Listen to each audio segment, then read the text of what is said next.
Welcome to Conscious Mind Tripping with Audrey. I am so excited to say that I have my guest here tonight. I have the Fravels. We have Brandon and Audrey. How do you pronounce your official name? Adriana, but we all call her Audrey. And it is awesome to have these two here. I've known them for a while, and it has been like a very big pleasure to know these guys. So we're going to be talking with them in a few minutes. And before we talk with them, I just wanted to give a couple of quick announcements. We have Mainstream Metaphysics that's on Tuesday night from 7 to 8. It's right here on Facebook. It's also going to be, I think, on Zoom.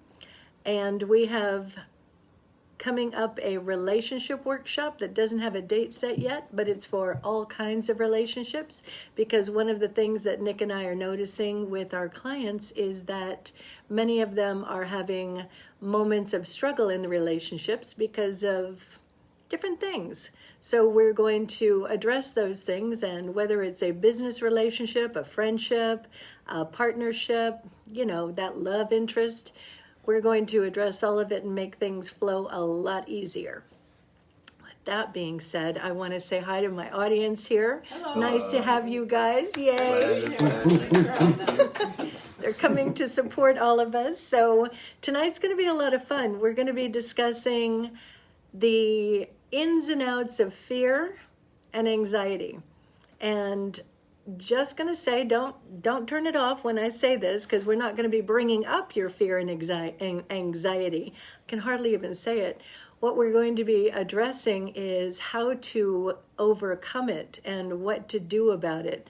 And one of the reasons that I wanted these two on is because they know it. They have used the tools, and they have really transformed a lot of their lives, and they're actually helping other people to work through fear and anxiety as well.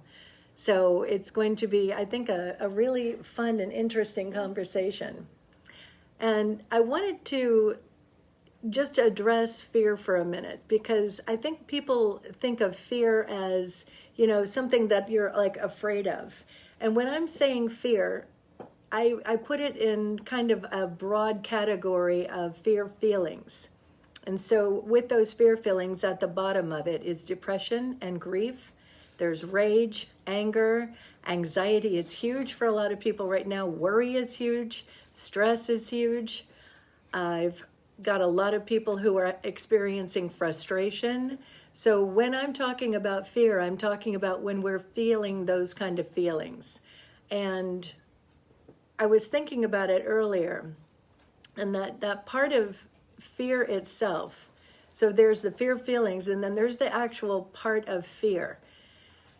And I've been looking at a lot of clients. I've been looking at people I'm watching on the news, I'm watching on Facebook or Instagram.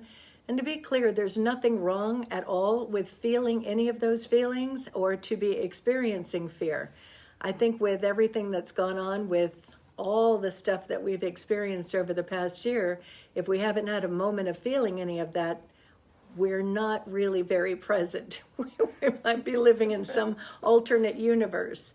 So tonight's agenda is to look at it in a way that is constructive, and to literally be able to bring it from the unconscious to the conscious. So I was thinking about it today, and I was thinking, what are these things that people fear unconsciously, and what do they fear consciously? Because there's a lot of things that we look at and it's like, oh, well, I have a fear. Like, for instance, I have a fear of snakes, so I've had to work through that. Have you? I'm scared of snakes too. I know someone else in here that does. Everybody seems to be. It's one of those things. And then there's people that love them and play with them like they're a pet. They are a pet. I don't get it. But there's these obvious fears that many of us have, and then there's fears that we don't think about. Like, for instance, I'm a parent, and I've had to catch myself many times with regard to my kids, like being out driving. I have this unconscious fear when they're driving in the rain, and I have to be like, wait a minute, no, this is irrational, this isn't real, and I have to bring my mind back to what I can know is real. And sometimes I'll even imagine, bunch of bubble gum around their car. And just, to bring myself back to some kind of sanity. So we have all these things that we fear, and some of it's like a manipulated fear as well, because we're looking at everything that's going on right now, and there's a lot of people that are afraid of possibly having something happen with their health, and possibly having something happen with their finances. And there's all these ideas of what it could be. So there's that kind of a fear.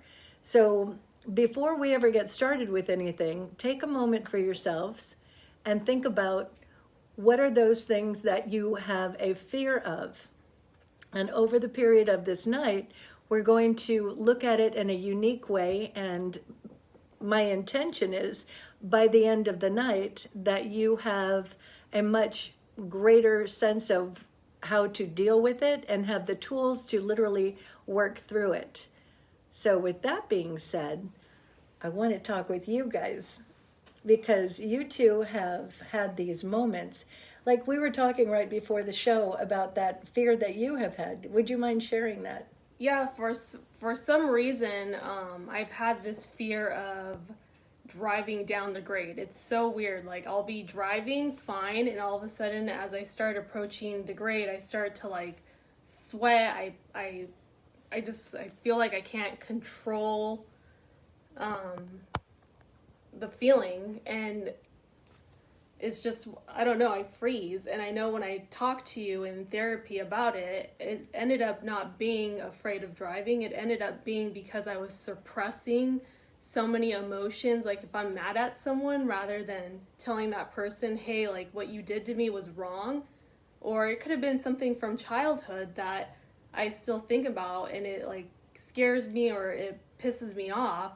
So that's why I get that feeling, and it's nothing to do with driving. It's more of suppression. Mm-hmm. And so from that, I started doing Fear into Power from what I've learned from you. So explain that. So Fear into Power is where on the left-hand side, this is all done with writing, or you could do it in your head. So I will go through, okay, why am I feeling this way? And I acknowledge it rather than suppressing it. I'm bringing it to the surface and seeing, why am I feeling a certain way?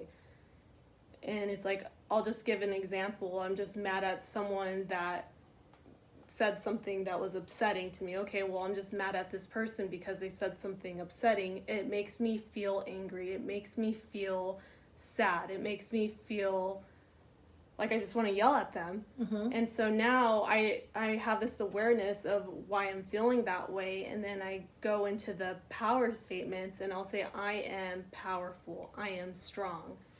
And the other part of that is, I'm just going to interrupt for a quick second. The other part of it is that you have in your life not verbalized to people. Oh yeah. I'm angry. I've got this going on. So there's a part of it where you had to learn, I don't say anything, I just allow it to happen. Yeah. So then that part of it goes to, I'm also angry that I didn't communicate to that person.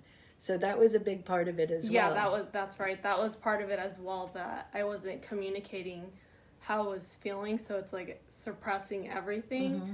So one tool that I learned from you is talking to my inner child. So I'll like look in the rear view mirror of my car and I'll pretend like I'll see my little self in the back of the car. And I'll let her know, hey, I'm in control. You're going to be fine. Let's talk about what's bothering you. So if I'm bothered by what that person told me earlier, I'll pretend I'm talking to like a little kid and explain in terms that a little kid is able to understand. So it's the adult you talking to the little you and letting her know, you don't need to be afraid. You don't need to be concerned. I got this. Yeah, so I'll just be talking in my car. Well, everyone has Bluetooth nowadays. So I'm just like talking and laughing. And I'm like looking in the rearview mirror. So if you ever see me driving doing that, most likely talking to my to little Audrey because I'm having a moment. But yeah, or I'll call Brandon if I'm not, if my anxiety is getting really bad. But a lot of it's because I'm not breathing correctly, and that's something that I learned from you too. I'm not breathing, so I'll find meeting myself. is being recorded. Oh, sorry. I forgot to record it again. All right, so keep saying that. Sorry. So I'll find myself like, I'll catch my breath, and it's. Stopped. We're not going to record on that. We're just going to keep it on there. So I'm sorry. Keep it Oh no! going. So it's like, I forgot what I was going to say. It's Mercury retrograde. I know it is Mercury. I said Mercury. So you're having this conversation as the adult. You're literally talking to Audrey in the back seat saying, Yeah, so then, and then about the breathing. So I'll catch myself like, I'm not breathing properly. So I'll just have to. right, because the breath is what calms down the body. And it really does. And something that I'll do a lot to calm down is saying positive affirmations. And one that I've learned from you is I am grounded, I am centered, I am calm. Yeah. It's amazing what that does within you. I mean, it's amazing when you do all of these things, how you can bring yourself back to, and then you're going down that grade and it's like, all right, I got it. And then sometimes you enlist support. You'll call maybe Brandon or you'll call somebody and it's like, I'm going down this grade. And that's a fine thing to do as well. It's like whatever you do to work yourself through that moment, and the more you do it, the more it becomes a smaller and smaller moment, right? Yeah, it does. And there's days that I'm perfectly fine driving down it, and I'm just like, why can't it be like this every day? But then I noticed that, this is what's bothering me, and this is what's causing me to feel this way. It's the suppressed feelings that I have. So I'm getting better at not suppressing feelings, but it's just a learned behavior. Right. And now you're relearning something. You're changing that program in your mind. And it's just having that awareness. I don't judge myself. I think that's what was causing me to have more anxiety is I was constantly, oh my God, I can't believe I just went to Audrey for this and I'm still feeling this way. What the hell is wrong with me? But then I have to think, why am I judging myself? Why am I being my own worst critic when it's not about that? It's right. I'm in this journey. I have this awareness, and it's time to just, this is totally inappropriate. I'm not going to say the word, but we listen a lot to David Goggins, and there's one thing where he says, I'm going to make this my B. My B? The B-I... I'm going to make this my bitch. Yeah, I didn't know if I could say it. So when I'm about to drive down, that's my new thing. So when I'm about to drive down the grade, I say, I'm going to make this grade my bitch. I love it. That's my say new that. This is like, we can say these things. It's okay. And that's how that's how it is sometimes. It's like we want to get that inner grr in there, and something like that brings it up, right? It does. And then something else that I learned from you and Nick, which I was like struggling with this, it's like I'm on this spiritual journey, but is it okay to be angry or have these feelings? So I didn't know. So that's again suppressing everything. But then when you and Nick both told me, no, it's fine to be mad, and it's like, all right, well, I'm gonna have my moment. If I'm gonna cuss out, like, I'll pretend someone's not there. Maybe I won't tell them in their face, but maybe I'll cuss them out, or maybe I'll just like write something, journal it, whatever I'm angry about, release it, and let it go. Right. And that's powerful. That's the thing. People think that being spiritual means, and I used to think it myself, it's like, if I'm spiritual, I should know better and I should get over it. And I literally call that a spiritual bypass. So you're angry about whatever, and it's in the unconscious. So I don't want to be angry about it. I want to get over it. So I want to go up here and I want to be conscious. I want to be logical about it and understand, well, I don't really need to be angry about this. I can be all better. But then we don't change the underlying issue. We don't change the behavior. We don't change the habit. So it turns into a bypass, and we keep going back down here to that thing. And when we acknowledge the anger, it's like, I'm pretty pissed off. What the hell is this? Then you're able to stop and look at it. There's no judgment around it. We all get angry, don't we? I mean, I don't know anybody that doesn't have a moment of getting irritated, perturbed, angry, frustrated with other people. Wayne Dyer. Sorry. He literally got angry with Abraham in the middle of a... Really? he was interviewing, Wayne Dyer is like one of these spiritual gurus, right? And he was interviewing Abraham. And in the interview, you can read it in Co-Creating at Its Best with Wayne Dyer and Abraham, who's Esther Hicks. And in that, he had told this story of Steve Jobs and how Steve Jobs could be really nasty to people and whatever. And so later on in the interview, she was trying to get him to see a point, and she was needling him a bit, or they were needling him a bit. And then he was like, well, and he got all frustrated, and he said, all right, Steve Jobs. And he literally got frustrated with, the divine. And I was like, wow, that's interesting. I need to check that out. That's so funny. It's a really good book. If you ever want to read it, it's better to listen to it on Audible, because the hardcover, it takes out some of the material, and it's very interesting. It's literally a workshop that they had done, and they made it into a book.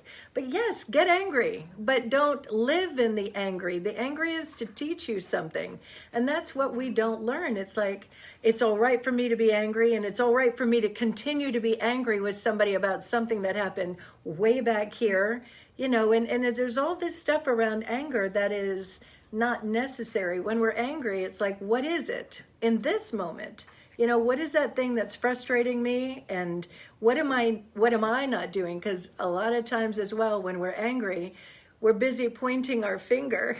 You're the cause of my anger. It's you. Actually, it's not. It's ourself, and much of the time, and this happens a lot, we're angry because we're not voicing, we're not holding what we want and making ourselves important. The other person ends up being more important than we are, and then we get angry because we keep being the victim to whatever the thing is. And that's just not necessary. It just isn't. Yeah, and that's something I've learned from taking your classes.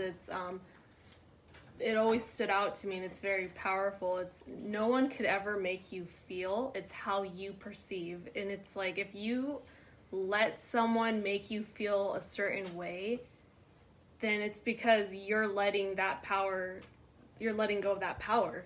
Yep. That's exactly it.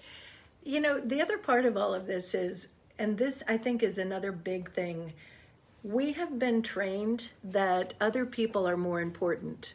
And who are you to be whatever, and that is it was my life. And it's many, many, many people. And when we put other people's needs, wants, desire above ours, and it's not something that we want, then we have a moment where we will get angry, we'll be resentful, we'll be in that victim mode. And it's been a challenge for many of us, where it's like, when we hear, well, you have to come first, or I have to come first, it's like, I don't know. That feels awkward, and it feels very strange. It feels very selfish, and it doesn't feel right. And it's a process of understanding, because you don't just get it overnight. It's a process of understanding, if I'm not happy, if I'm not the fullness of me, if I don't come from a place of being fulfilled, then I'm just giving and giving and giving to people all the time, which is what I did. And then I was empty. And I had that session with Golden Arrow, and they were like, you have given yourself away. You have to come first. And that's where I got this information. Everything that I share, it's usually either I've gotten it from there or from teachers along the way. And Golden Arrow has been an excellent teacher. Thank you, Alexandra. And they had said to me, you have to come first. You're the most important thing. If you're not, then nothing else matters. And that's the truth of it. So be self-full and own everything that looks like. Yeah, right? It's taken me a while to understand that concept. And it's not being selfish. It's loving yourself. Love and honor yourself is the most important tools. And when I was growing up, I had an eating disorder. I used to be bulimic. So the spiritual meaning of that is like self-hatred towards yourself. And it's like, when I saw that, I was like, oh my God, I was like self-destructive behavior to do something like that to my body. It's like the way my relationship with food, it's like binging and then throwing up and then hiding that secret. Yeah. But it wasn't a secret when a lot of people started noticing, oh, where's she at? She's gone in the bathroom for like 20-30 minutes, and it's like they would hear me. I'm like, oh my gosh, the times that Brandon heard me or my friends heard me, it's like, what's going on in there? There could only be so many times, oh, I'm having stomach problems or I'm not feeling good. It's like people started to not believe it. Mm-hmm. So I know from that, like, I didn't love myself enough to, I guess, make healthier choices. And now it's like, it took me, I'm still working on it with like body image, but it's a lot better than what it was. Like, I love myself, I love my body, and, you know, this is what the vessel I'm in, and I need to take care of it. Right. And can I just say, I'm so impressed that you're able to say that and that you have, seriously. There are so many people out there where it is such a, there's so much judgment around it. There's so much shame and, I don't know, guilt, remorse, those kind of things around it. So a lot of times people will still continue to hide it rather than say, that's my consciousness that I had back there. That's who I had been. And now I have learned from this and I understand who I am. I have a different consciousness around my body, a different ability to love myself, because it's not how we, it's not that we come into the world doing that. We learn it along the way and not intentionally, you know, so it's not like the people who we learn it from are intentionally saying, we're going to have you feel like this, or we're going to say something to make you feel less than, or we're going to do whatever to have you not love yourself. A lot of the times the parents or whoever the influential people are, they learned it from the grandparents or whoever those people were. It's like we learn this down the line, and we also learn it from magazines, right? We learn it from TV. And so these little girls are growing up going, well, if I'm not skinny, I'm not right. So I better do whatever to be skinny. And then it turns into this, you know, snowball of things. Yeah, and that's what mine, because I used to work in the fashion industry. So for me, it was like, well, I need to look a certain way. I need to be a size 24. I don't give a shit what I do to look this way. If I have to eat very little that day, fine. I'm just gonna eat under 1,000 calories just to keep a certain way. But then it's like, man, I'm so hungry still. And then it's like, well, let me go get a hamburger and I could just throw it up. That was like my logic of thinking.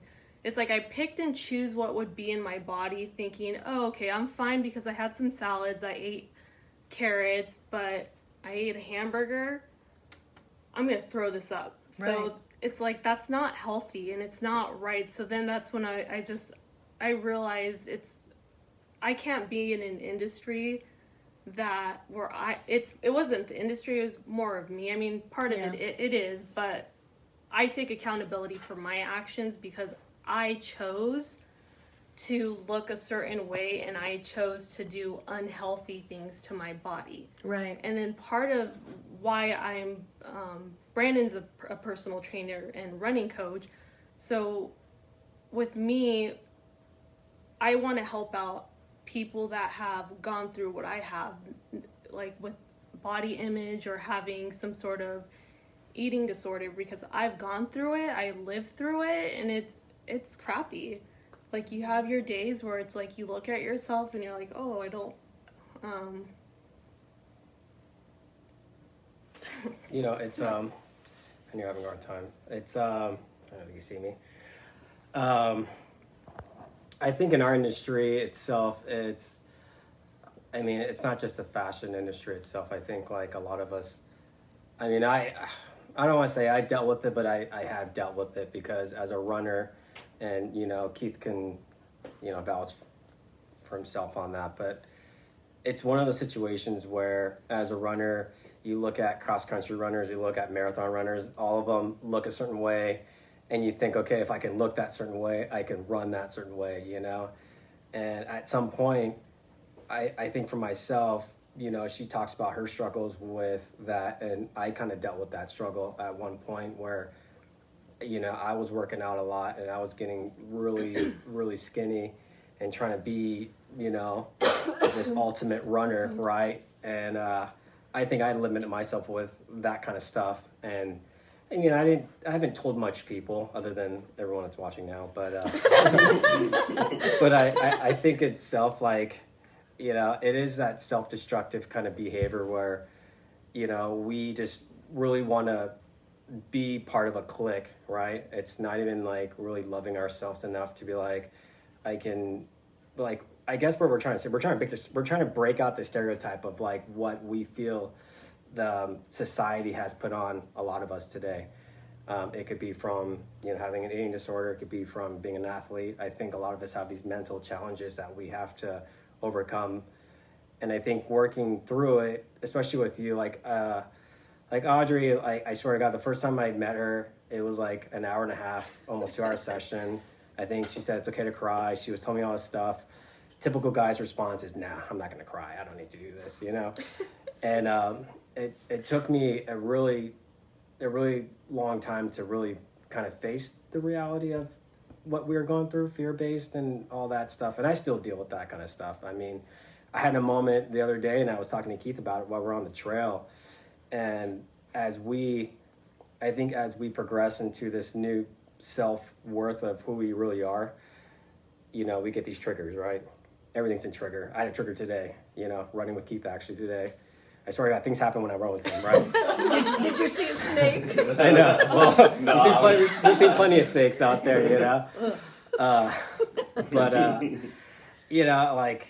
it's just, a lot of these are just, it's more of like a mind thing, right? It's more of our mind trying to control this outcome that we've kind of, it's like the Truman Show. We're in this bubble and everything seems great and everything seems perfect, but in reality, like, there's an outside world and we're trying to fit into this whole mechanism, but we're still stuck in this bubble. And that's like the comfort zone. So like for me, it's the Fear and the Power has been super helpful. I think there's an exercise called the timeline, which kind of breaks down all these different parts of your life that you can like go through. Oh yeah, the timeline. And that's been powerful. a super powerful exercise. I mean, there's a lot of things I think a lot of us deal with, like biggest topic, anxiety, right? Anxiety's huge. It is huge. It is enormous for people right now. It is just a very, very big deal. And it's touchy. I think it could be a non-touchy subject, and I don't mean it like that. It's just a lot of us male figures don't want to, it's just more of an ego pride thing. A lot of us don't want to deal with that because I think what made me such a great runner, which I'm still a great runner, but back then before I met Audrey, I just used to suppress a lot of that emotion on the trails, and the trail was kind of like, I was kind of spiritually bypassing everything, I guess, in some sense. Like, we're going to talk about that probably sometime tonight, but I think for me, it was just, I just kind of suppressed everything, pushed everything to the side, did my run out for hours and hours. And then, at one point, I think, was it 32, my life kind of crashed in some sense. I had a really bad mental breakdown. I was like agoraphobic. I don't know if that's the term, but I was like in my house a lot. I didn't leave my house. You didn't leave. I literally was like stuck in there for like a good year. I think getting a job outside of Camarillo kind of somewhat broke that that little comfort zone, but still, I got home and I rushed back and I was in the room. So like literally I went from running, these big races to like barely running like a quarter mile down the street without having an anxiety attack, or going to Trader Joe's and then being in the car and bawling my eyes out because I feel like a lame ass dude that can't, be in touch with his feelings. And we had plenty of those, and she's there, and I lived in this angry stage. I was a victim. I played all this. I mean, my life as a kid growing up, dealing with like sexual abuse as a kid, and then feeling stupid, and then dealing with abandonment issues and everything else. It's just like this whole mountain of stuff, right? And I get to the top of the mountain a lot, and then I just remember I just got to breathe. A lot of it is just focusing on the breathing and just knowing that you're perfectly safe and everything's going to be perfectly fine, right? Like a lot of this stuff, it's kind of funny because I'd be driving and I'd be doing like, Nick taught us how to do like a Merkaba meditation, and I do that every day when I drive to work and before I go on our runs. You do it on the drive? Yeah. Dang, you're probably like feeling like you're in a spaceship. Well, I mean, you do that. Dang. But those are the moments where Can I back Yeah. up just a little smidge? Yeah, smidge, go ahead. So when we first met, you were in that moment of it was hard for you to get out there and run. Yeah. And there was a part of it where you did come in and you had a bit of that, I don't want to cry, I don't want to deal with these emotions. Yeah. So both of you in your own unique way really suppress the emotions, and to be clear, many people do. We've kind of on a level in society kind of been trained to suppress our emotions. And so when you come in and it's like, all right, it's okay to cry. And I knew you weren't going to cry for a long time, and you didn't. And you, Yeah. You kept using that ability. And when I say I'll bring the camera back over to me for a minute. So he did this thing of the spiritual bypass. It's like, all right, so I know I have an issue with the anxiety around running, and I just want to get to the point where I'm running. I don't want to dig into the stuff because it might be too much. It might be too painful. So I just want to get back up here. So over a period of weeks, and it wasn't that long, you really jumped in and really did it. There was a part where he recognized, I can't suppress those things anymore because obviously it's not working. It's creating like a buildup. It's almost like if you have a glass and it's full to the top and then you put more water in it, that's going to create the anxiety. It's going to create more of the stuff. So we have to bring down the water line so that we're able to have room for the anxiety and have room to be able to work through it. So you did the work. I mean, he was looking at what is this, and now he realized, I'm suppressing this stuff. I can't suppress it anymore. So then slowly but surely and gently, we have to be gentle with ourselves. Gently, you start looking at these things and it's like, oh, that's not me. That was the experience. That's not me. That was what I was told. That's not me. And then, well, who is me? And so then along the way, he starts recognizing who is Brandon. And then you took flight. Yeah. I mean, there's moments, of course, and well, we all have moments, to be clear. Yeah, and it's the ironic thing is, I seem like this guy that, and they can vouch for me because I've done all this stuff, but I seem like this guy that's more of like cool and collective, right? But on the inside, there's like this worry bee, which everyone calls me that, queen worry bee. That was just worry bee. Worry bee. And, I'll be the queen then. But I think deep down inside, it's like we've had this conversation before we even went live, and it was like the self-negative talk that a lot of us do to ourselves, right? Like we went on, me, Keith, and both Josh's, our group of runners, we call ourselves Los Coyotes, right?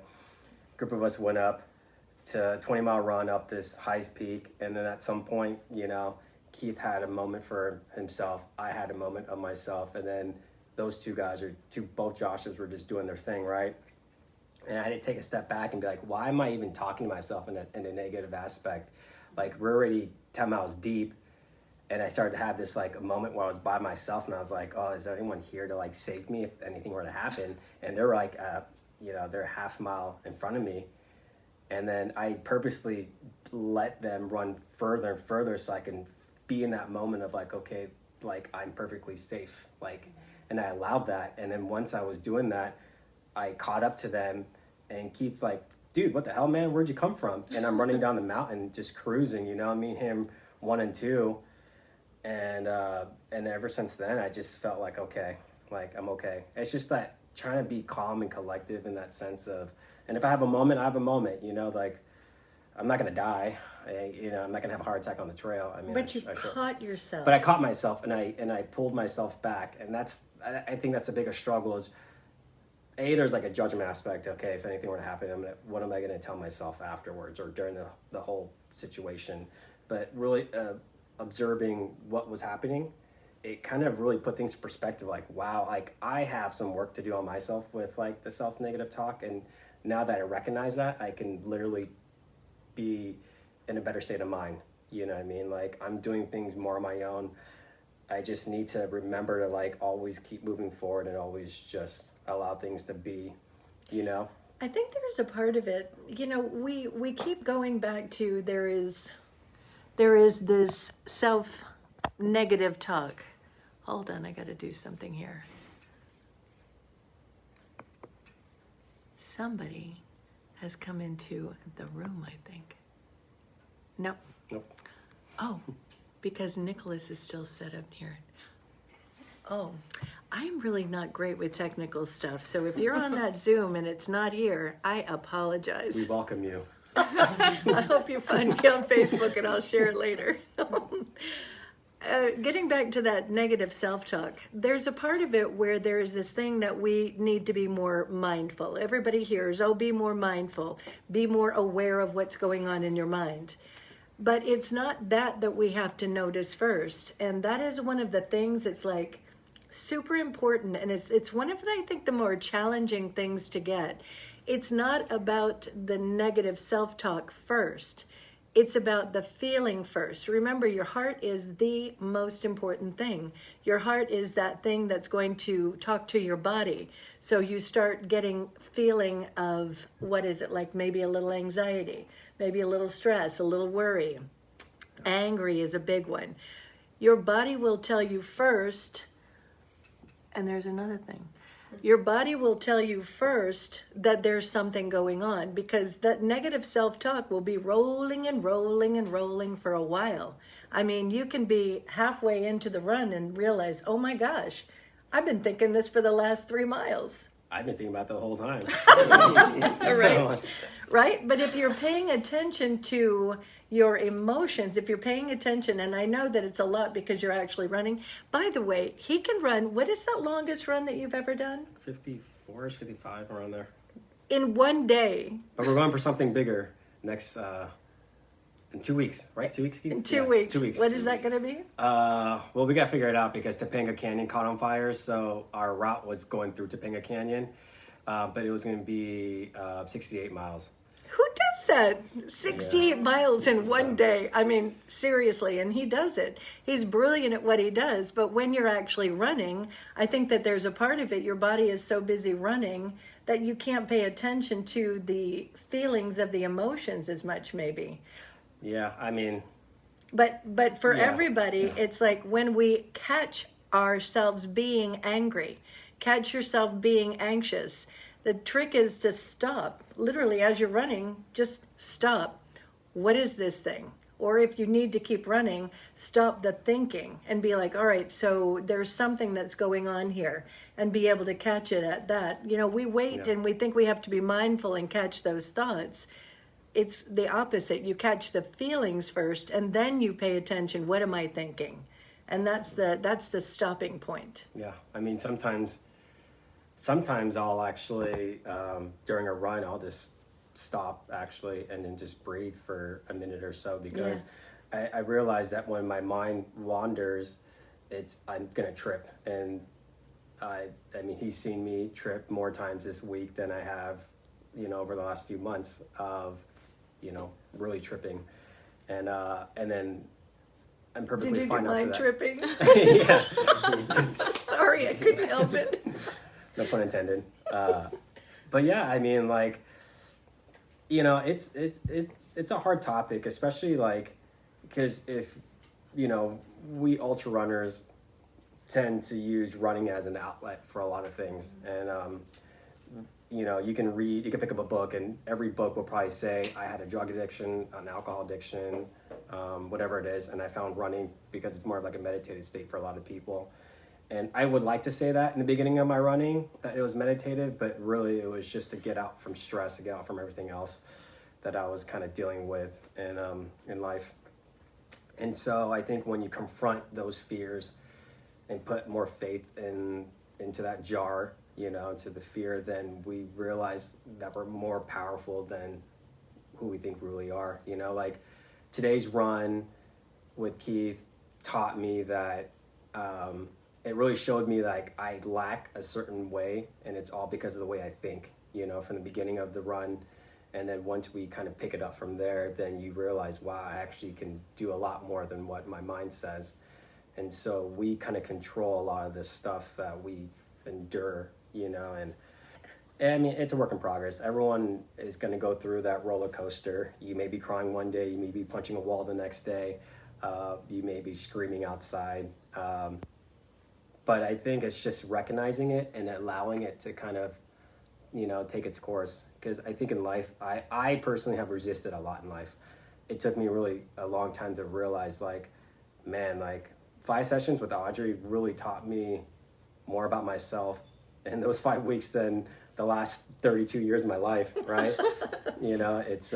But you did the work. That's, I think, the important part of it. It is. I mean, like, I think just doing the work and allowing things to be, I mean, like, taking classes with you and Nick, I mean, that was a whole... It's life-changing. That was a whole life-changing thing. And knowing, like how powerful I am as a runner and as a healer. Like, I've done sessions on 2 people in this room, and they can testify how they felt, you know. One was feeling great, and the other one couldn't run home. So you can say it to me.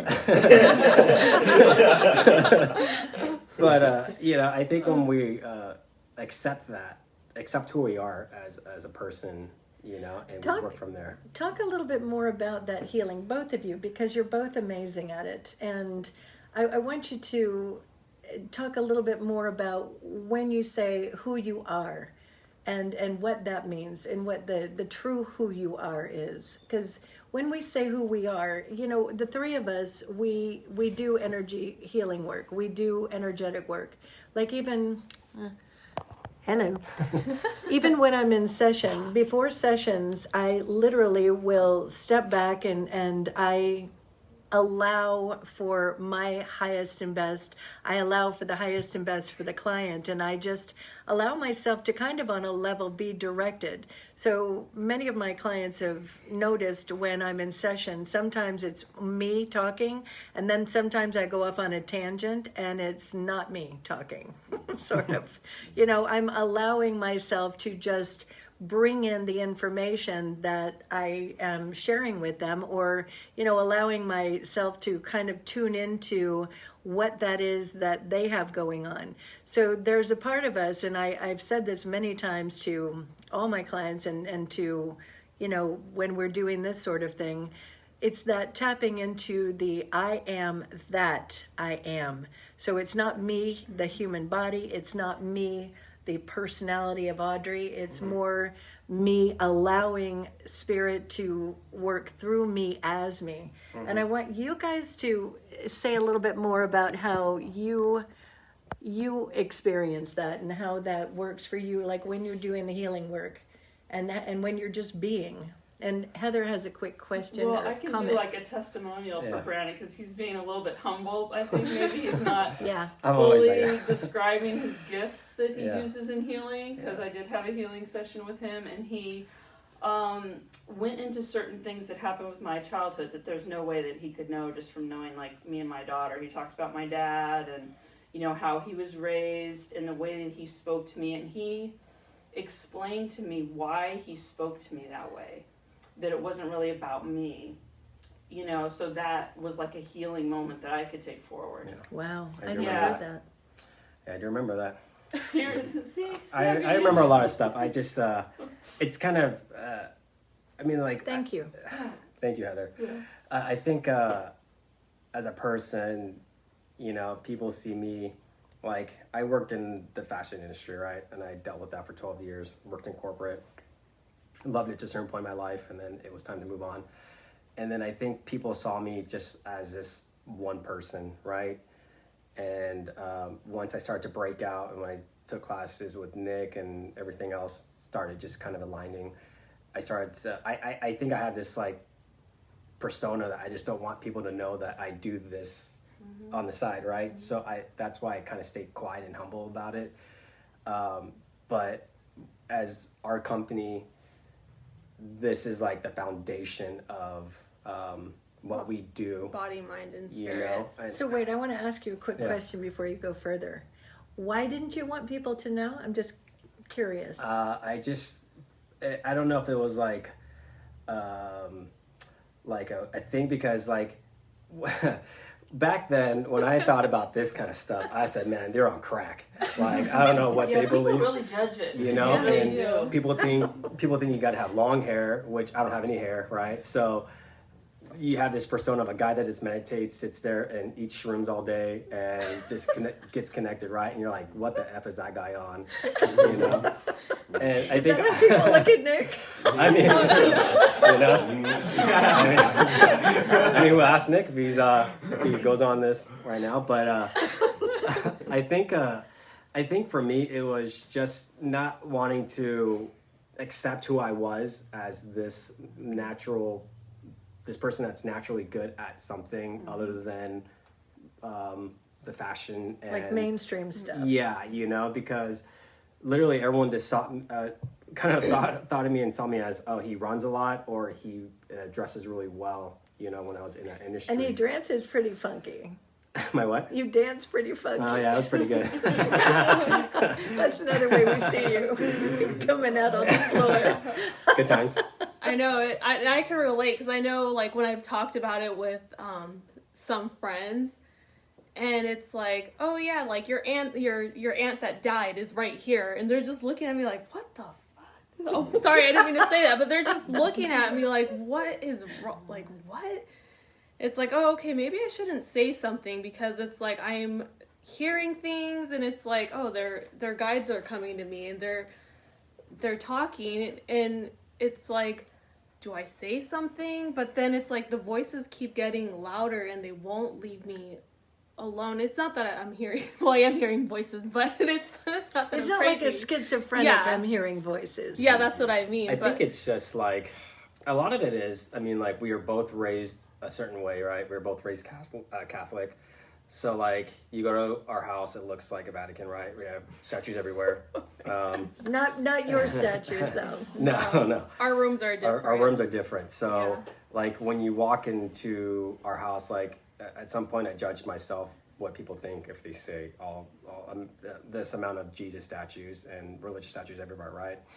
And when you walk from that to our room, it's like it goes from that to crystals to crystal plates to books everywhere about spirituality. Bunch of like metaphysical, metaphysical everything. stuff. And that's our office / meditation spot and healing stuff.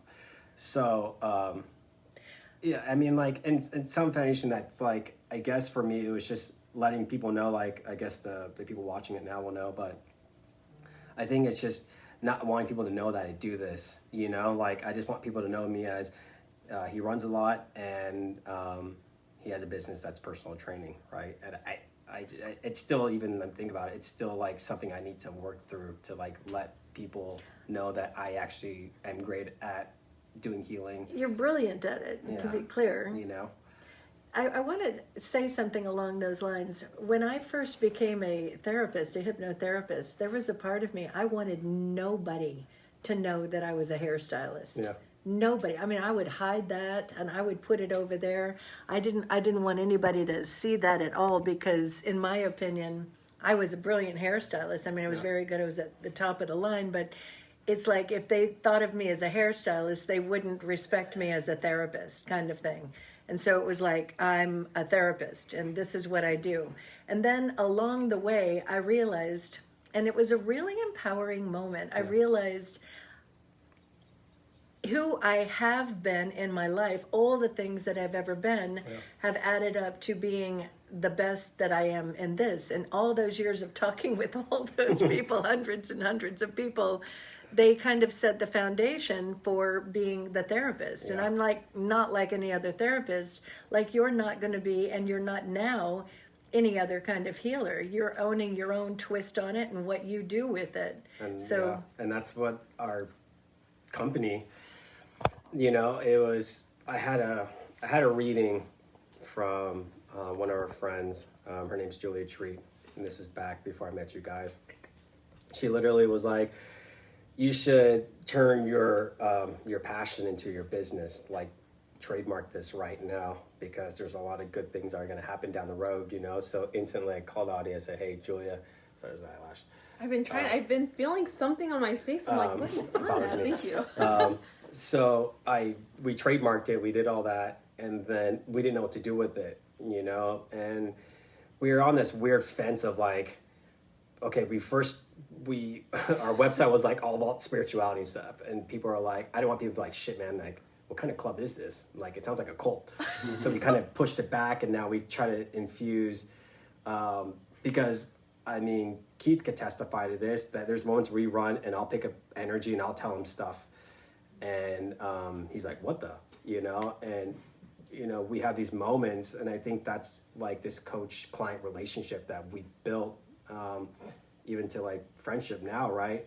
And it's just allowing me to just be open and aligned to whatever is going to happen. And if it ends up coming out, it ends up coming out. Like even his fiance, Christina, I said some stuff to her like a week ago, and she's like, kind of like, whoa, you know? And I just didn't mean to, but it just happens, and I just got to let it be, right?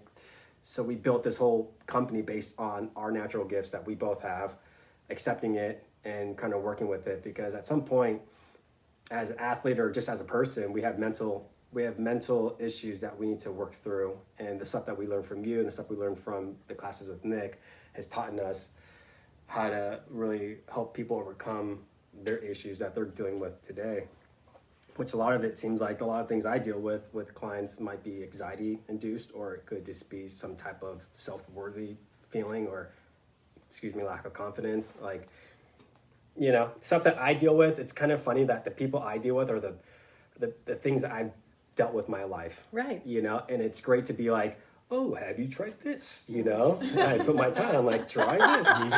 And they're just like, okay, you know, but I think that's a great thing to offer, because a lot of these coaches out there just say, all right, you're just going to run this, and this, and that's it. But when I have these conversations weekly with people I train and stuff like that, I'm like, how are you feeling? Tell me what your week was like. What can I do? Blah, blah, blah. And then as I'm talking to them, I'm channeling some stuff. And I'm like, well, they were lying to me, so let me see what they're saying, you know? Like, so I kind of have this... Wait a minute. Are you saying that your client's telling you one thing and your channel is telling you another, and that your client is not being authentic? Yeah, because I know, because some people don't want to like own up to their stuff, right? You know, and I think I naturally can hear that stuff and feel that stuff. Like, you know, I like that. It's like the classes with Nick, when we learn how to really do the healing. You can feel people's energy, and you just know what they're feeling and what they're saying and how they want to come out and say it, but they didn't know how to. So when I open up that window of like, well, you know, I think it's something beyond this, you know, they're like, I don't know about that. But then they think about it and they're like, oh yeah, damn, this guy's right, you know, but, you know, but I think that's what we wanted to do as a company. You know, I think that's what separates us. Like, she's going to be a personal trainer soon enough, you know, if I just keep harassing her to take that final exam. But, I don't like taking tests. But I think we can talk about that. I know. Maybe I need to do some fear into power. She's doing some spiritual bypass on that test. I used to be terrified of taking tests. I used to be terrified of public speaking. What we're doing now, I used to be terrified of. And that testing business was awful. I mean, awful. Yeah. So... I think there's another. In fact, we'll have you back on after you take it and how you work through it, because there's a lot of people who have anxiety around testing.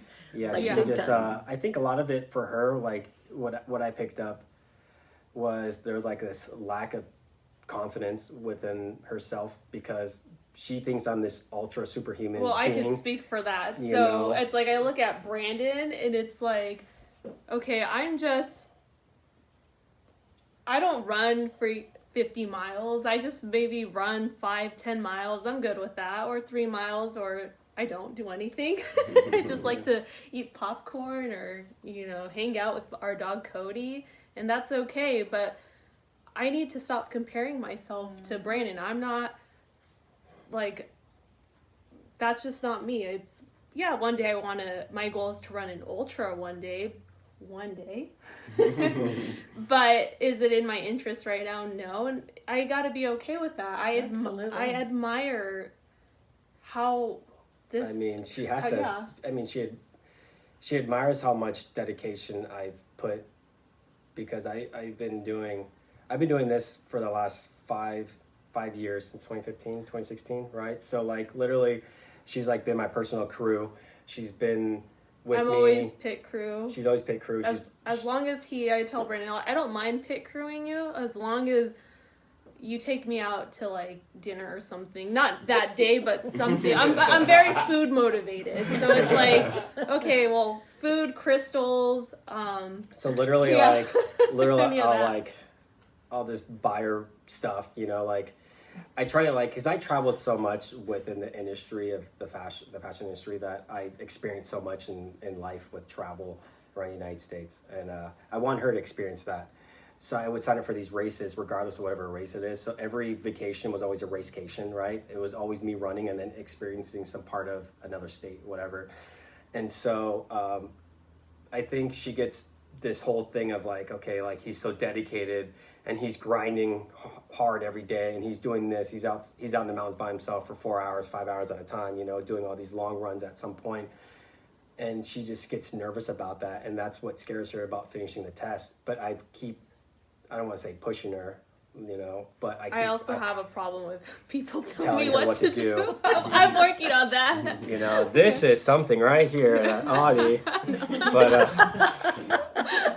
But I think in general, like I pick up on all these energies from her, and I'm telling her like she's great at what she does, and she's gonna bring another aspect to this company that we're trying to build. Absolutely. And I think with her, like that's why I'm pushing her to be the best that she can be, so she can literally not, because some people don't feel comfortable being with a male figure, right? They prefer to be like a girl trainer with a girl client, so they can talk and whatever. Well, and she's going to bring in her own element to it as well, and she'll bring in people who have challenges with eating and challenges with and that's what I want things. her to do. And I want her, like, we have a lot of great plans, which in the future we're going to start hosting just like female women empowerment groups of running, hiking, little workshops that she's going to put together, things like that, just to like make you guys feel great, because like me working with other males has taught me a lot about myself, and us guys can relate to that stuff. And now I'm going to be pushing that envelope and be working. I eventually want to work with people that have dealt with like alcohol problems, like drug problems. I want them to get outside and do what we do, and that's my goal beyond this point. Later down in the road, but I really want her to own up to how great she is as a wife, as a dog mom, as a runner, Cody. They have the cutest dog. It's such a poser. He is like such a poser. Keith, what did you have? Yeah, actually, kind of a question, because Audrey, that was wow. I always look at strength and the way energy is coming out, and I could just tell how much that was for you. And even just knowing you outside of this and everything, that really is something that is very empowering, not just for yourself, which I see that you're doing, but it's really empowering for other people. And I think something that you touched on was that there was not a moment where it just stopped. You just continuously keep working through it. And I think a lot of people tend to think that you're going to have this moment where it's just gone, forever. And I don't think it was like that. And I just want to see if maybe you touch on how much you do put in that work of self-work to be able to work through that. Yeah, so I do. It's like, I'm not going to lie. It's like some days it's like, oh, I feel fat or I feel this certain way. And it's like, then I have to think, wait, I can't think this way anymore. This is my old self, and it's my ego that keeps messing with me. And it's like, as I'm trying to ascend more into being a better person and just living my life more peacefully, it's an everyday challenge for me where I sometimes think about it or sometimes I do. And it's like, rather than going into that judgment, I'm going to just sit with it, have an awareness, and say, you know what? I'm more than this. It's nothing to be ashamed of. It's like, before I didn't like talking about it because it's like, oh, well, that's kind of ironic. Like, the things that go through, I guess, a person that has an eating disorder, like with the things that go through my head, it's like, oh, well, I talk about how much I love food, but isn't that ironic that I used to vomit it? But it's like, no, I shouldn't be ashamed of that because I don't do that anymore. Right. And it's like, I'm powerful and I'm going to tell people about it. The fact that, like, this is, honestly, I haven't really talked about it much with people because it's always that they're going to judge me or what are they going to think about me? And it's like, it shouldn't be about that because it's like, more people I've talked about having an eating disorder, it's like, oh my gosh, like, so did I. And it's like, oh, you did? You went through that? And it's like, healing for me when I talk to other people about it, and then a healing for them. Right. Because it's like, wow, I'm glad that, it's like, I know it's very common, but it's like for women or some men to have a eating disorder, but you don't hear about it that much. Right, because it's a very shameful thing. You know, it's interesting. I've worked in, you all know, I've worked in addiction for years.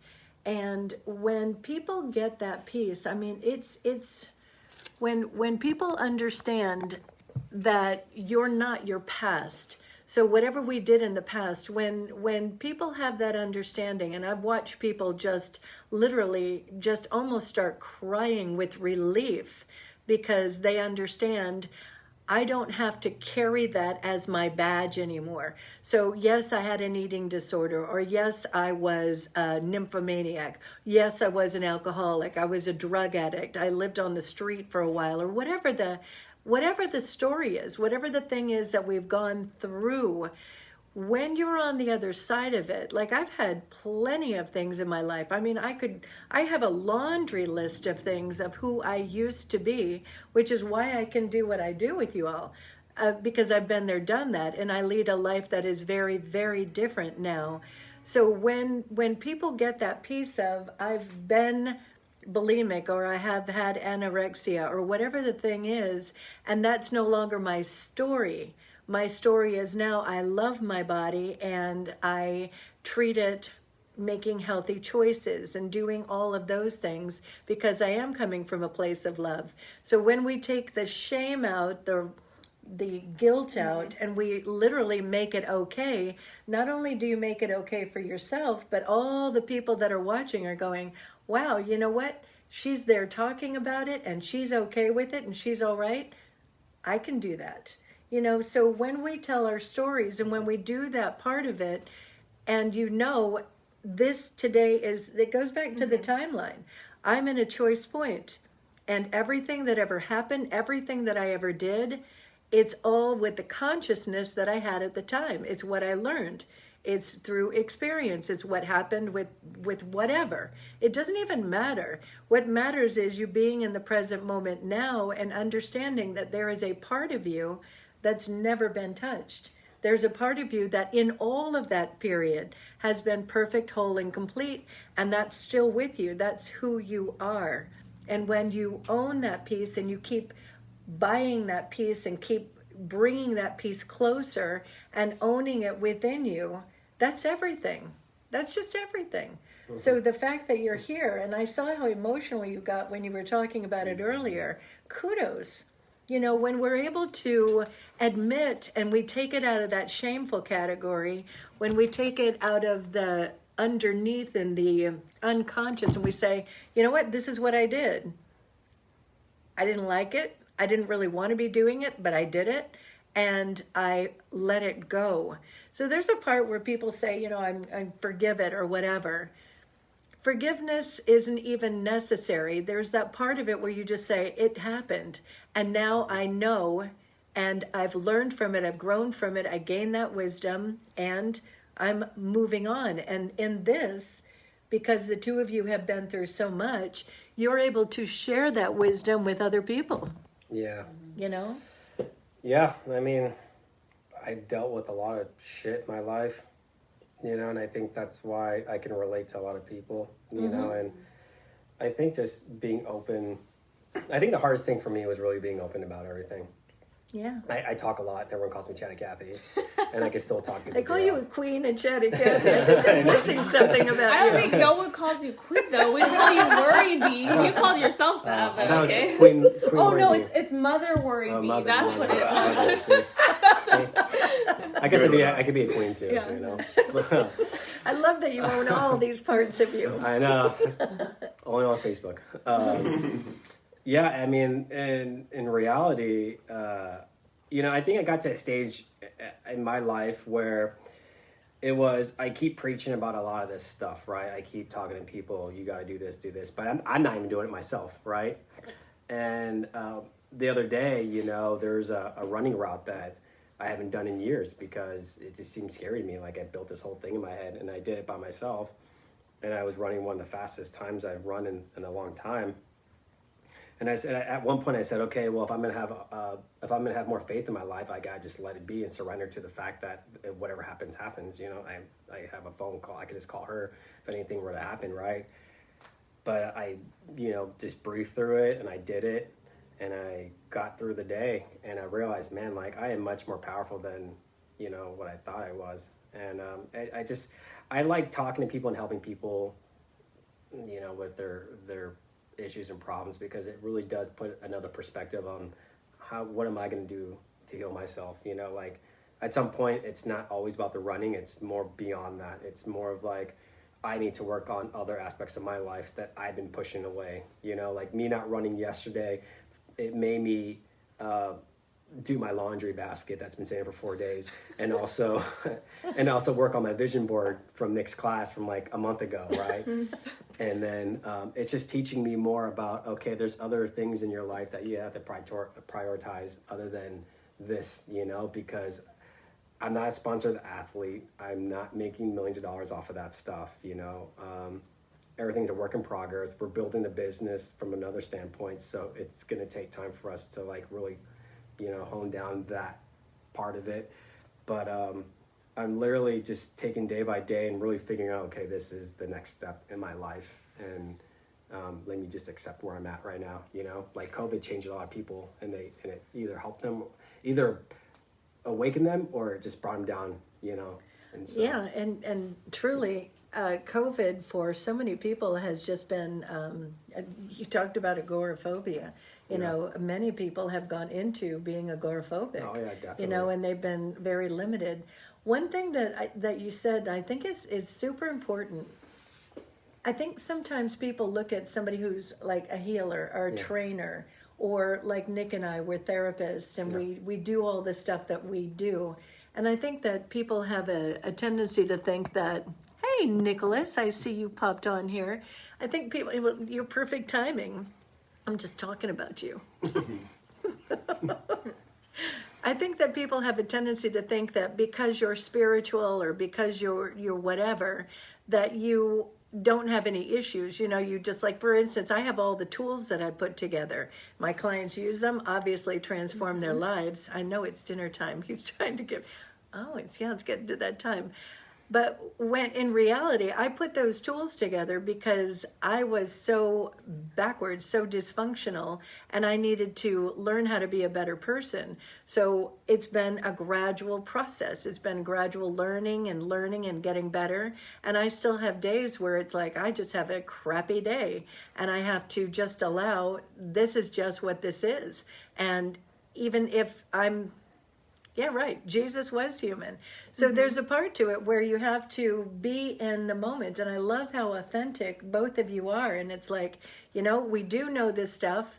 We were, and I look at it like this. When people come in to see me, they're here on the fear side. They're kind of on the low end, and it can be wherever. It doesn't even matter. And then they move over to feeling more calm and more comfortable. And then they can move up and move up and move up the ladder. And there's this process of moving up the ladder, but then we all fall back down the ladder occasionally. I fall back down the ladder. I know Nick falls down the ladder. We all do it.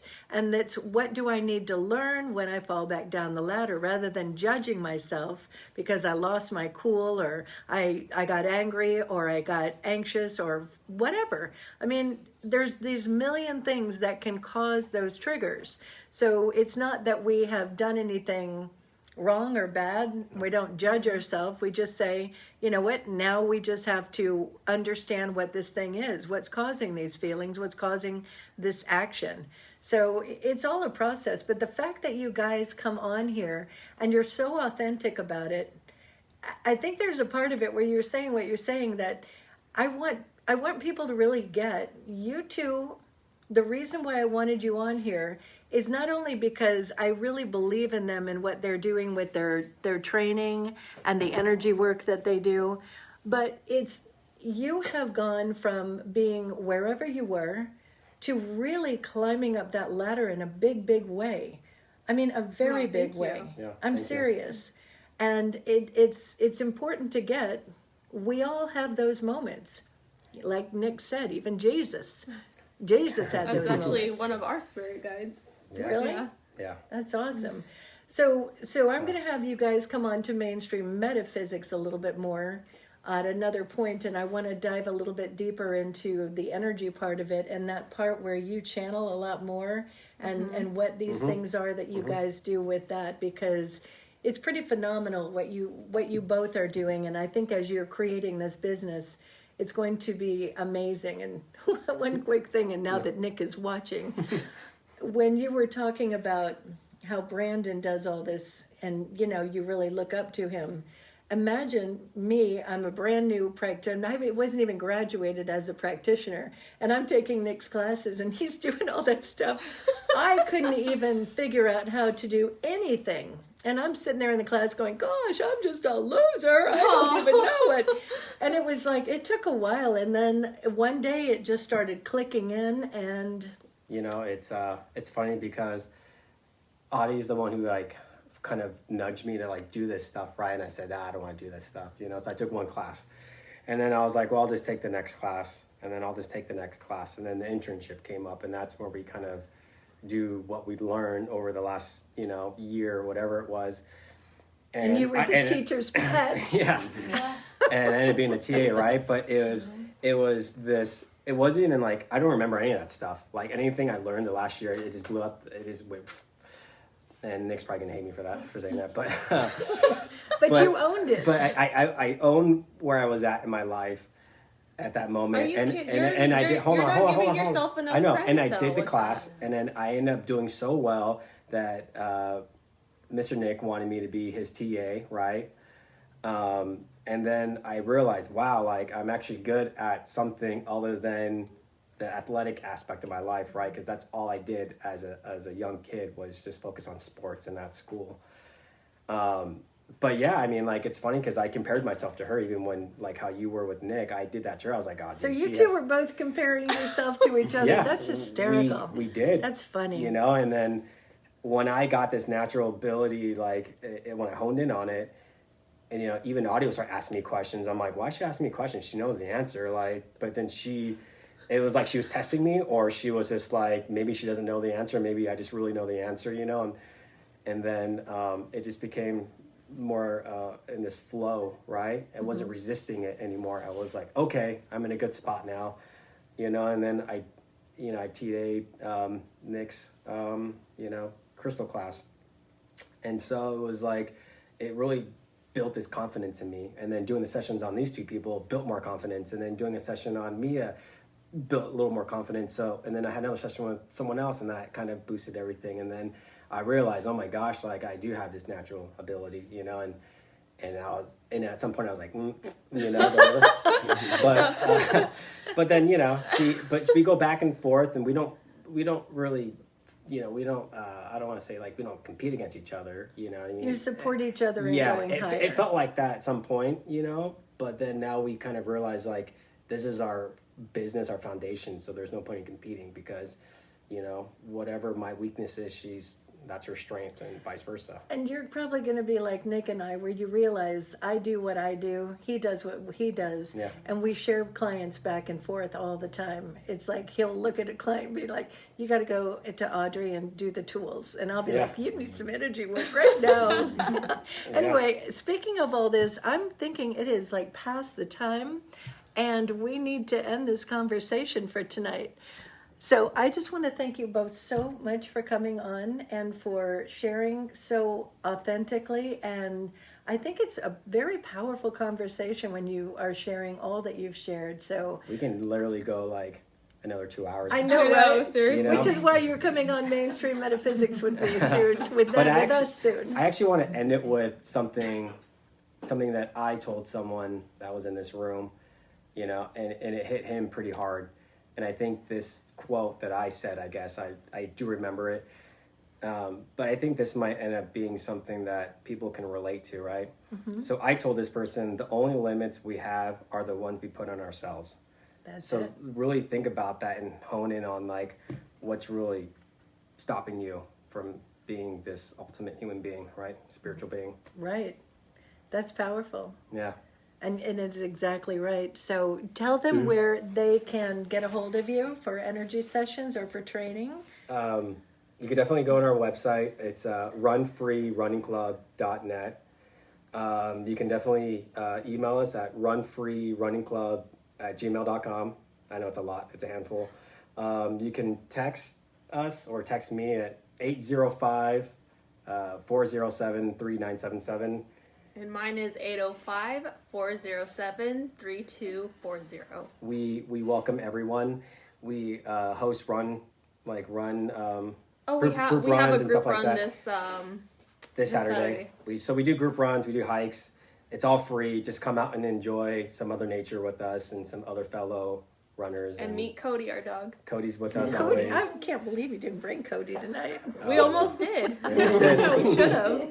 You have to go also, they have an Instagram, which is Run Free Running Club.